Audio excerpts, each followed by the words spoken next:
Hello, ladies and gentlemen. Welcome back to another episode of the Chelsea Road to Glory.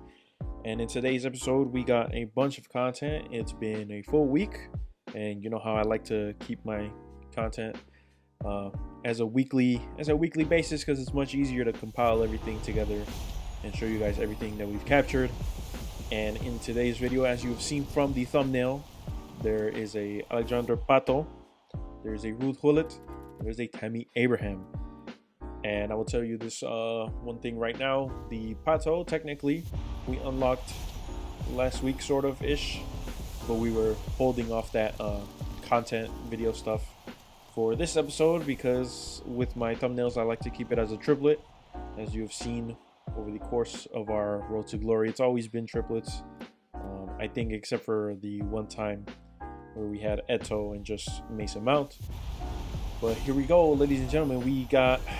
We got Cordoba here. I wanted Joe Cole, obviously. He's one rating lower. But I wasn't too upset because I knew that eventually we would need all this fodder for something. I was waiting. Maybe we got a vote for a Rudiger premium FUTTIES since he now transferred to Real Madrid.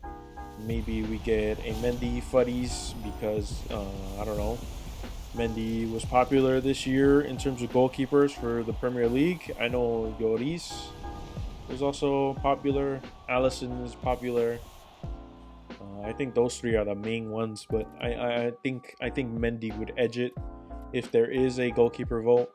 I kind of want to see him in there, especially if they give him a premium, because then he just links to everybody in the Prem and he links to every Senegalese player. Which is why I kind of want a Rudiger premium FUTTIES at this point instead of an end of an era, because the premium FUTTIES work as links like heroes do. So it would make chemistry a lot more easier for us. But obviously, if we end up getting a Real Madrid normal Rudiger, then I probably will end up using Courtois, even though I don't necessarily rate Courtois. I've used his Player of the Month 91 version, and it's not that great. Even for squad battles, it's not that great. I've used Mendy in squad battles, and he's fantastic.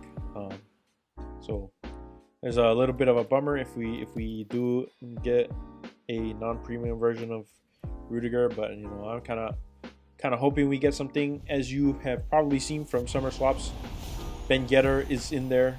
But for the sake of my RTG, since none of the other options really appeal me, I know there's a couple player picks that are related to us, but the player picks are too broad for us to actually get something closely related to us. And Koundé, I was saving Koundé to see if he would end up transferring with us. He ended up moving to Barcelona. I think I might have discussed this in the previous video a little bit, but now that I've seen him in a Barcelona shirt, you know, it's a done deal. We can use him as fodder. I ended up actually using the whole secondary team as fodder. The only person I kept was Lionel Messi, just because it's a once to watch, and you know, I packed that super long time ago, so it holds a lot more value than any of the other ones that were in that second team. You know, we had Militao, we had Koundé, we had Dani Alves in that second team. We had Tall Shapeshifter, which didn't really, I didn't really like as much. And in this player pick, before I go back to that, this player pick, I kind of was thinking about picking Sterling since he moved with us. But then I was thinking, you know, 94 rated is much higher. Maybe we get a Sterling Chelsea card, which we could do, because I would imagine they wouldn't make him super expensive, but you never know. Maybe they give him a very cracked card at some point, and he becomes expensive. So I took the 94 for that reason. And now at this point, you know, the end of the video, you will see the end of the video that we actually did get to complete Ruud Gullit. You get to see the walkout in the Chelsea kit and everything. And you get a nice team update at the very end. But here, Pato, I've already used him in FUT Champs. I've used him in Division Rivals. I've used him in the qualifications. And I've used him in squad battles a bit. And, you know, I really like Pato. The only problem is that his 89 physical very much is not that telling of the way he is in game in terms of physicality. He's a bit strong, but there are just parts where he doesn't have that strength to hold off a lot of the other players. I think we just saw that he had like 77 strength with 90 aggression, or vice versa. But you can definitely feel that Pato lacks that strength, especially with the fact that he's essentially replacing Drogba for the time being. Because I do have the Prime Icon Moments Drogba now. I bought him very cheap for about 140,000 coins, which is maybe half of what it was before. But I got him at a steal, because most of Drogba's card prices have been like 230, 240. So I saw 140 and I just went for it, even though it wasn't fresh. But a very cheap price like that, I couldn't go wrong. And yeah, in terms of Pato, I like him. He's very fast. He's very agile. But him and Torres, they're a good partnership. But I don't know. There's just something about Pato's inability to hold off defenders when running is an issue, especially with the fact that a lot of defenders at this point in the game are very strong and they can just bully you off the ball. And you need somebody up top that can just say nah, or hit them with a no you card. And Drogba is just, he's just that guy. And Fernando Torres, in terms of how good he's been for us, he's scored a lot of goals. I don't know his ratio right now, but he's done very well for us. He's in positions where I want him to be. Compared to Eto'o, he's a huge improvement. Obviously, 90 to a 92, you want to see some improvement there. But Torres has been very good for us, and I hope that nothing happens with the gameplay to make him, bad or anything. Sometimes bad gameplay and a good card don't always mix well, unless it's somebody like the 99s, 98s, 97 cards. Those guys are always good no matter what the gameplay looks like. And the other thing with Tammy Abraham, I was kind of on the fence of doing his objective, because I knew from the leaks that it was going to be Tammy Abraham and another player. I think it's pronounced Vertot or Vertot, which he's the French Roma player that plays for them. He had a very good card for the SBC that I did in GULLIT, but I kind of wanted it to be vice versa, where Tammy is the 15 goals objective, because I feel like that would make more sense, because Tammy's the striker, scoring 15 goals to unlock Tammy, that makes more sense in my head. But obviously EA Sports didn't see it like that, but that's fine. We did end up completing him. It was a bit of a hassle because I didn't have a good enough left back. I had to use Dumfries right back card, one to watch as a left back, and then I didn't have a goalkeeper, so I had to buy Mignon or Magnan, however you want to pronounce it. The French AC Milan goalkeeper, who obviously has a tots, but I didn't want to pay that much for an objective. And these are actually my weekend league rewards right here, which I don't remember submitting into GULLIT. It was so many squads. He had like 15. But honestly, I'm more surprised at the fact that we finished GULLIT so quickly compared to last year, where it was like 25 squads or something like that. And it took me a long while to complete it. But now we have GULLIT for a much longer period of time, which is very nice for us. And these are also more rewards from the weekend league.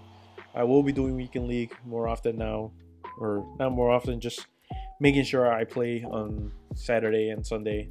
5 wins. It's very easy to get, and I want to make sure that my squad battles are high enough, because that 91 plus can come very much in handy. And here I wasn't surprised that it was Rice, but at the same time, EA Sports likes to give you cards that you already have in your club, and obviously we packed Rice back when it was Premier League team of the season. And here we go. This is the last squad for GULLIT, and they actually messed up with the image there. The image is actually from last year's image, but the dynamic image is actually this year's.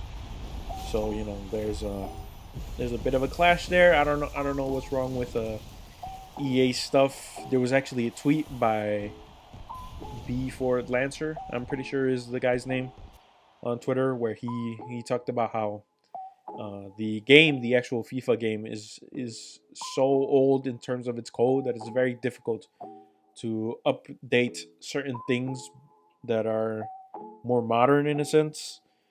And he claimed that he's hoping once EA fall out with FIFA and it's no longer called FIFA, then they can rebrand and start from scratch. But I feel like they should have done that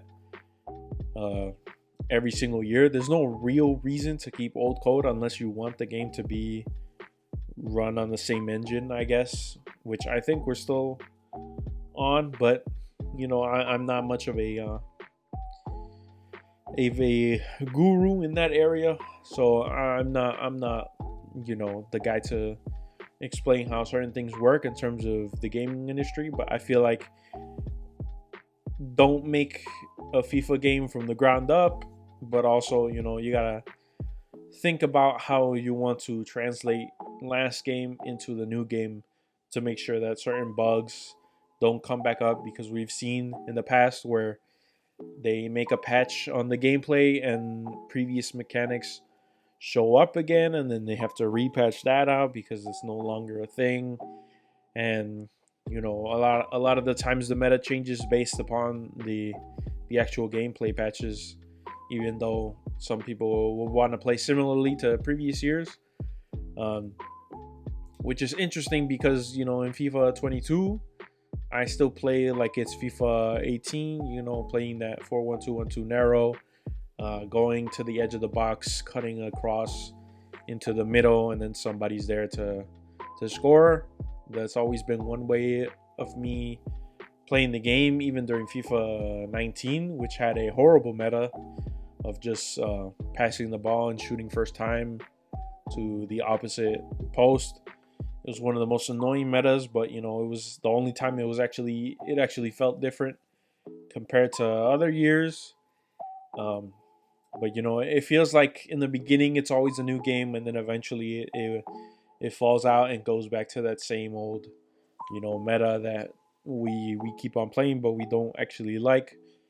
But you know, the way the gameplay works is we have to appeal to the hardcore, and we also have to appeal to the casuals. We have to appeal to the competitors that play this game.